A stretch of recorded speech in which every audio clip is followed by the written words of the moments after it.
What's up, folks? It's your buddy Fatalroadie. Tonight we're going to be doing the Raw review. Started off with a recap of the Kurt Angle controversy that's been going on. Dean Ambrose comes out with a chair. He says to The Miz, why don't we just pick it up where we left off? Let's not. After waiting a couple seconds, Seth Rollins comes out. After a brief back and forth between Rollins and Ambrose, Rollins tells Dean Ambrose to just move on. Yes, please.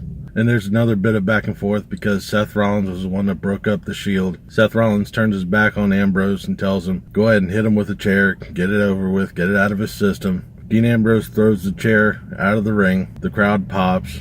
Then the Miz's music hits, and then the Three Stooges come out. The Miz tells Dean Ambrose that he can't win on his own. Honestly, neither can the Miz. Ding! Each of the Three Stooges grab a chair and take a side at the rings. They jump in, beat Dean Ambrose and Seth Rollins. The Miz does a skull-crushing finale on Seth Rollins on a chair. We cut to commercial, we come back, and the Three Stooges are now running out of the arena like little pussies like they are. I don't like the Miz, so this was like 15 minutes wasted. Come to our first match, Alexa Bliss versus Bayley. It's a decent match. Bayley started beating up on Alexa Bliss, then Nia Jax's music hits. She comes out and she's standing at ringside. After the commercial, Alexa Bliss is back on offense. Bayley starts fighting back. Alexa Bliss runs out of the ring, hides behind Nia Jax. Bayley walks out.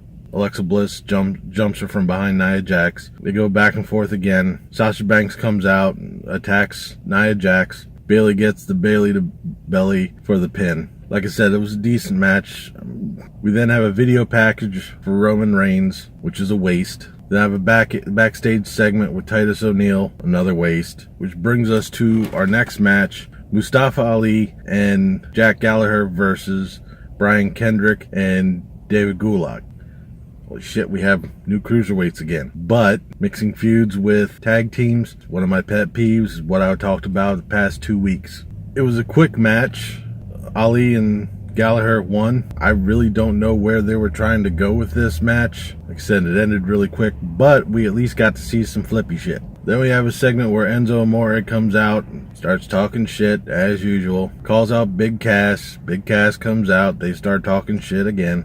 Big Cass comes running into the ring. Enzo jumps out and going back and forth again. The Big Show comes out, starts beating up on Cass. Cass beats up on the Big Show, lays him out. Enzo comes back into the ring and gets booted by Big Cass. We then have Finn Balor versus Elias Samson. Samson starts on offense. He was pretty strong for most of the match. Got a couple near falls. Finn Balor comes back, starts beating up on Samson. They go outside of the ring. Samson grabs his guitar and smashes it over Finn Balor's head. Finn Balor wins via DQ. Then all of a sudden, flashy shit. Guess who's here? The eater of tacos. And he's mumbling his usual shit and really didn't pay much attention to what he had to say. You know, whatever. I'm done with Bray Wyatt. I was in his corner for a while. You know, I was kind of happy that he got the title and he lost it just as quick as he got it. And then he's back to his usual shit that I don't, you know, done. Then I have a cruiserweight match, Akira Tozawa versus Aria Davari again. I must have missed something halfway through this match. Aria Davari won. I get, from what I'm understanding, Titus O'Neil threw in the towel or, you know, called off the match. Apparently they're going to be having another match at 205 Live. We'll be digging this one into the ground, I guess. We then come to the Kurt Angle big reveal. What was this big controversy that's been going on for the past month or so. Apparently Kurt Angle banged out some chick at college. 9 months later, she had a kid, which is usually how pregnancies work. The kid went to college, became a wrestler, and he's now on the WWE roster. Ladies and gentlemen, I'd like you to introduce the newest member of the SmackDown roster, and my son, Jason Jordan. I guess we're doing this storyline again from, I don't know how many years back. Somebody's kid is on the roster. It's a mystery kid, and all of a sudden, big reveal. Okay, I wonder how long this is going to go before they sweep this little story under the rug. We then have a tag match. the Hardy Boys versus the Revival. It was a good match. I was actually surprised. The Hardys had a good bit of offense on it. There was a lot of tags back and forth. There was a bit of interference by Dash as Jeff Hardy was trying to go to the top rope, which allowed Dawson to get the pin, so the Hardys lose. I guess this rivalry is going to be following all the way down to SummerSlam. We'll be seeing singles matches between these 4 people. There was a couple other backstage things going on. There weren't really much. I mean, skip.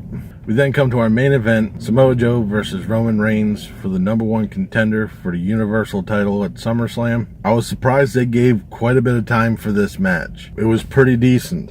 Roman Reigns and Samoa Joe were going back and forth at it quite a bit. Towards the end, both of them were laid out, and Braun Strowman's music hits. He comes out, he gets up on the apron, and Roman Reigns immediately takes it to him. Braun Strowman beats the shit out of Roman Reigns outside of the ring, throws him back in the ring. Samoa Joe goes after Braun Strowman. Braun Strowman beats the crap out of him. Braun Strowman gets both of them back in the ring, starts beating the crap out of both of them. They start coming back. Samoa Joe locks in the coquina clutch on Strowman. Looks like he was about ready to drop down. Roman Reigns tries to Superman punch him while he had the coquina clutch on. Braun Strowman kicks him, gets out of the coquina clutch, beats the hell out of everybody else. Braun Strowman power slams both Samoa Joe and Roman Reigns. That ends out the show.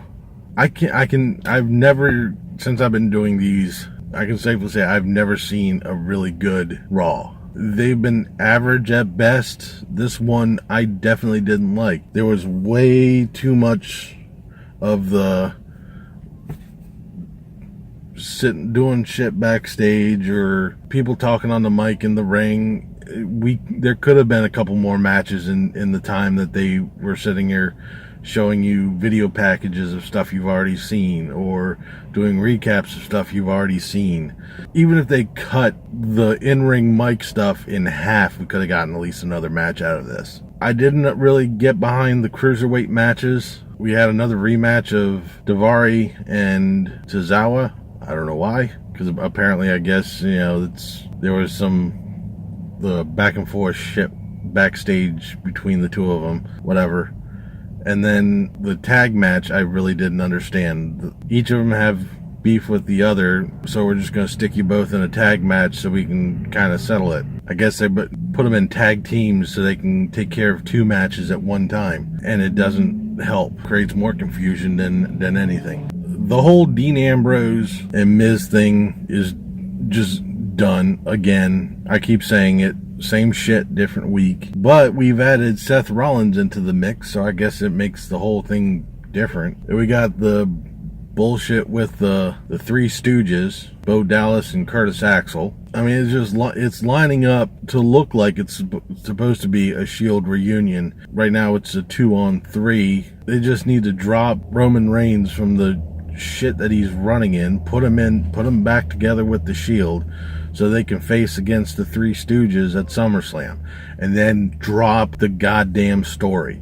It's old. It's done. They need to do something other than running the same matches over and over again. We're seeing the same women facing each other every week. We're seeing the same guys facing each other every week. They need to mix up the matches, and I keep saying it over and over again. But it's Raw. It's supposed to be the superior brand of the two, and I've yet to see a decent Raw since this brand split. But that'll do it for this week of Raw Recap. I'll be back tomorrow for the SmackDown review.